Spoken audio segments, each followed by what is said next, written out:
Bom dia, boa tarde, boa noite, graça, misericórdia e paz da parte de Deus, do nosso Senhor e Salvador Cristo Jesus.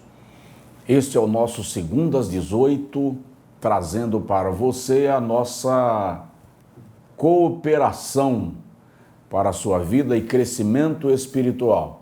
E dando continuidade a um raciocínio que começamos semanas atrás, sobre dons ministeriais e títulos ministeriais. Quero lhe sugerir que este vídeo seja comentado por você, compartilhado por você. O nosso intuito sempre é cooperar. Não somos amantes de polêmica, de controvérsias. Nosso intuito é compartilhar compreensão bíblica, somar com o reino de Deus, glorificar o nome de Jesus Cristo. Efésios capítulo 4, versículo 11, Paulo diz: "E ele mesmo deu uns para apóstolos, e outros para profetas, e outros para evangelistas, e outros para pastores e doutores."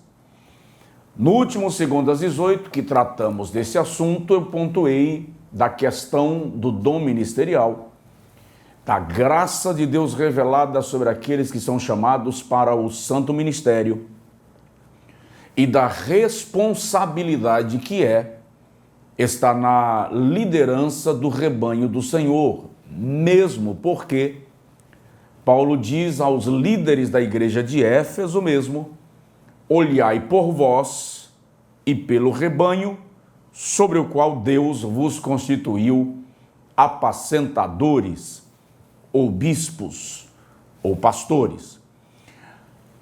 A carta de Paulo à igreja de Éfeso compreende-se que não foi enviada apenas para a igreja da cidade de Éfeso, mas para as igrejas daquela região da Ásia, sendo Éfeso o centro. Aliás, quando Paulo está para empreender a sua terceira viagem missionária, ele reúne obreiros de toda aquela região, Atos 20 e 28, para dar algumas orientações apostólicas àqueles líderes que cuidavam da igreja na região de Éfeso. Esta carta, de modo particular, assim como a carta aos Colossenses, aos Filipenses e a carta de Filemon, ou a Filemon, foi escrita quando Paulo estava na prisão. Portanto, esse grupo de epístolas paulinas são chamadas de epístolas da prisão. Aqui, Paulo está defendendo a composição de 5 ministérios na condução da igreja. E um aspecto interessante a se analisar e que é ponto de discussão entre os pensadores cristãos é se estes ministérios têm função ou funções, composição, disposição hierárquica ou apenas funcional.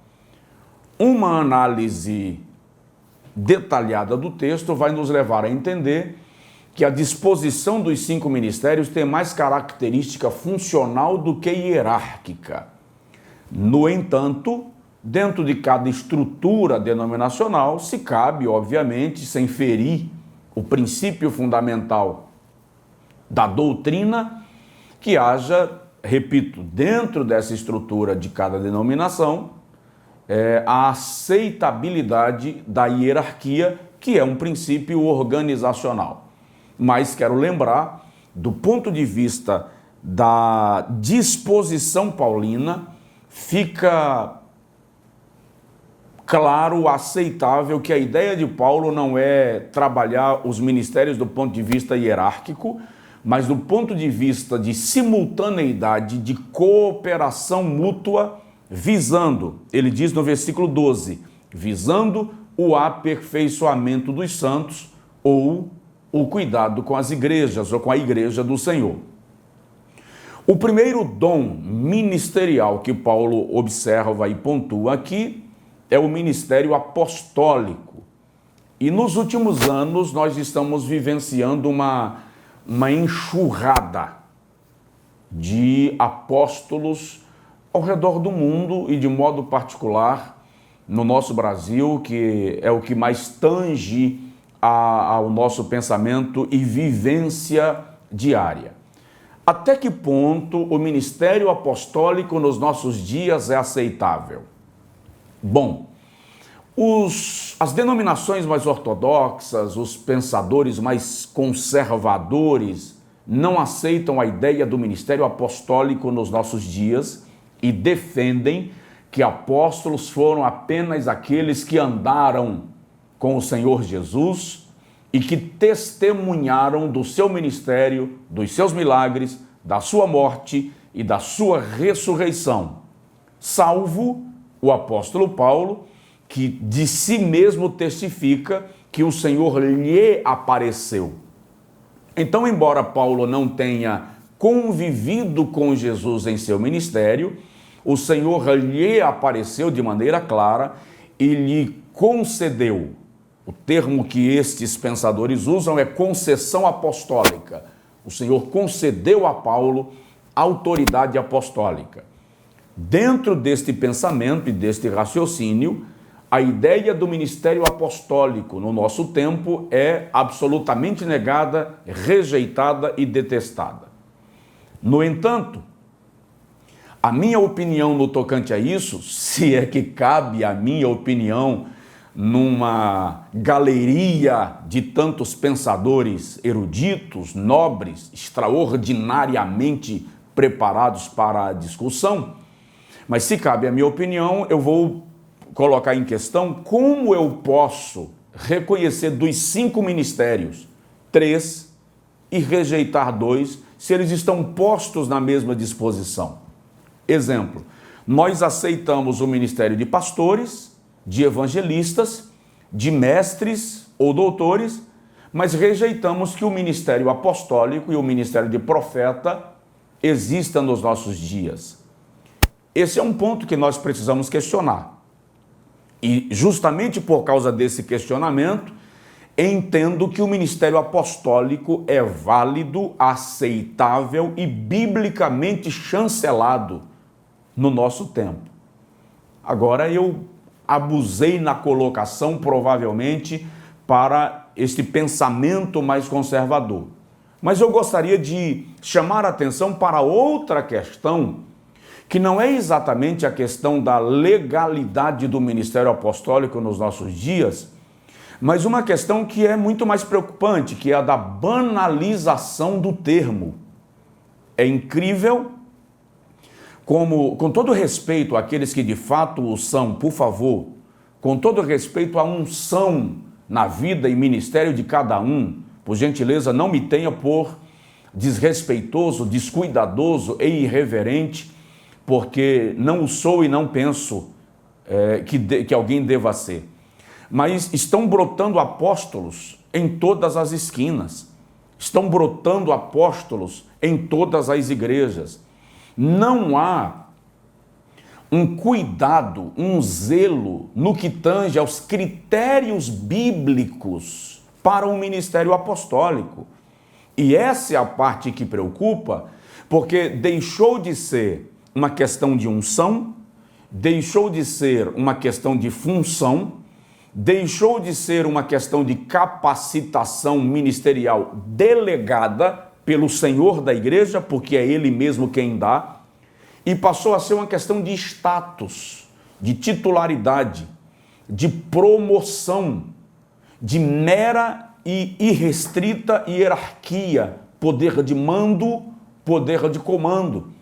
E o ministério apostólico à luz da Bíblia não está relacionado a status social, religioso, não está relacionado a poder de mando e de comando, está relacionado a, repito, concessão divina. Por exemplo, alguns estudiosos que concordam com o ministério apostólico e que defendem que os 5 dons ministeriais ou 5 pilares ministeriais podem ser representados numa mão. E nesse caso, o ministério apostólico seria o dedo polegar, o ministério de profetas, o indicador, o ministério de pastores é o dedo central, o ministério de evangelistas é o dedo anelar e o ministério de mestres e doutores, o dedo menor.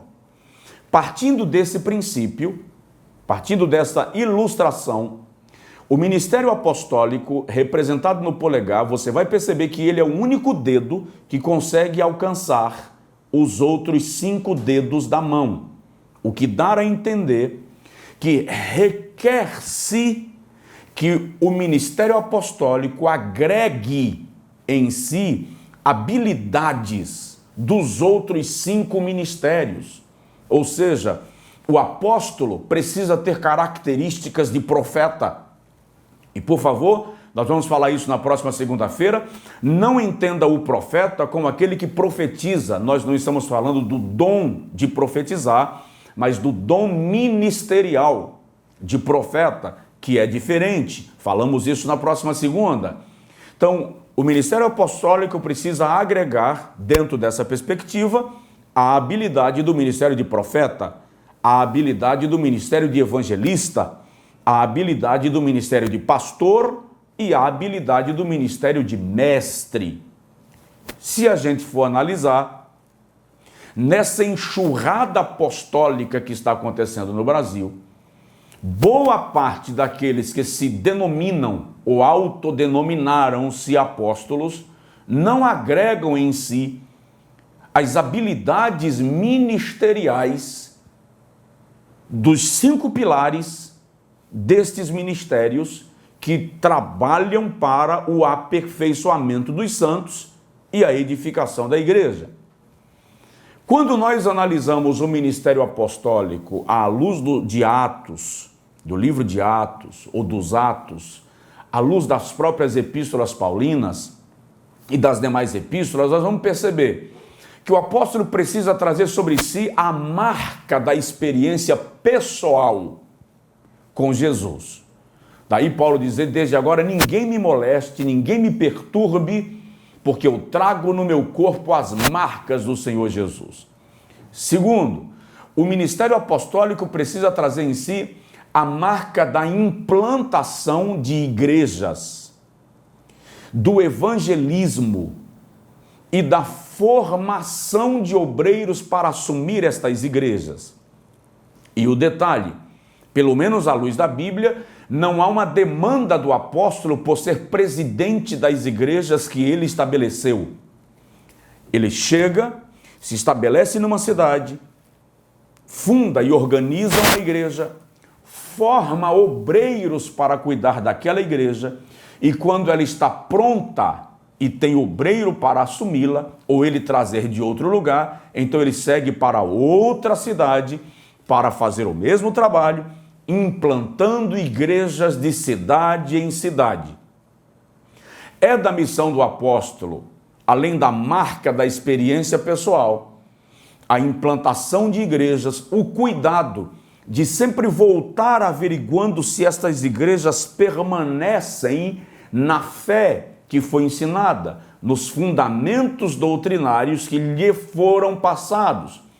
Porque o apóstolo é um sentinela, é um vigilante, é um cuidador para evitar que heresias proliferem na igreja. E aí ele precisa ter a habilidade do dom ministerial de mestre ou doutor. Faz parte do bojo das habilidades apostólicas a experiência pessoal com Jesus, uma experiência poderosa com Jesus. Faz parte desse agrupamento de habilidades do apóstolo a capacidade de implantar igrejas, de formar obreiros, estabelecê-los e reiniciar o trabalho onde chegar.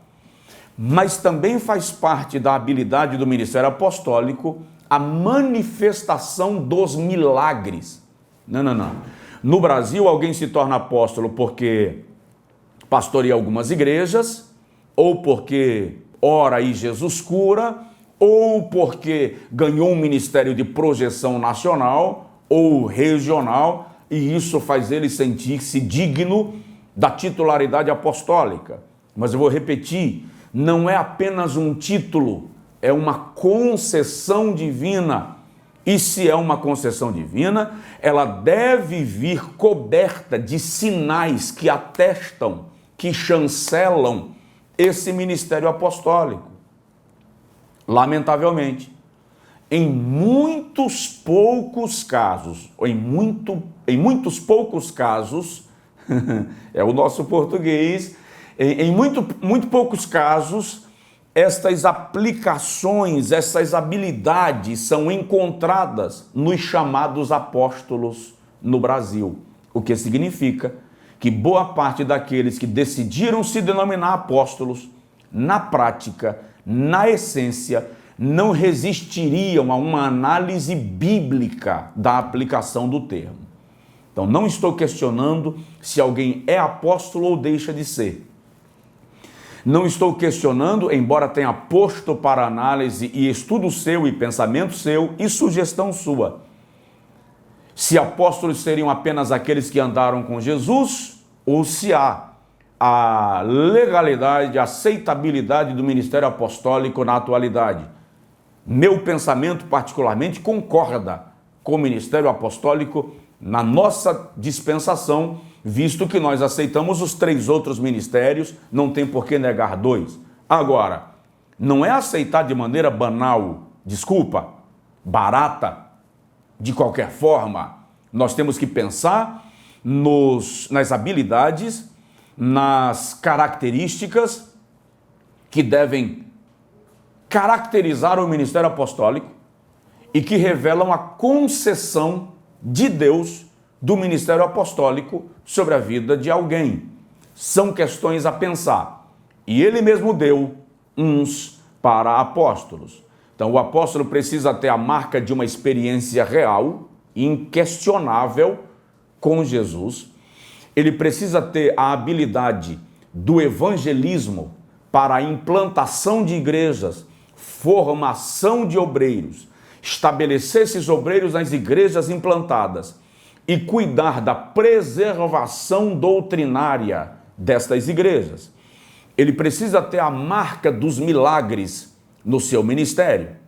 Ele precisa ter a marca da exposição da palavra no seu ministério.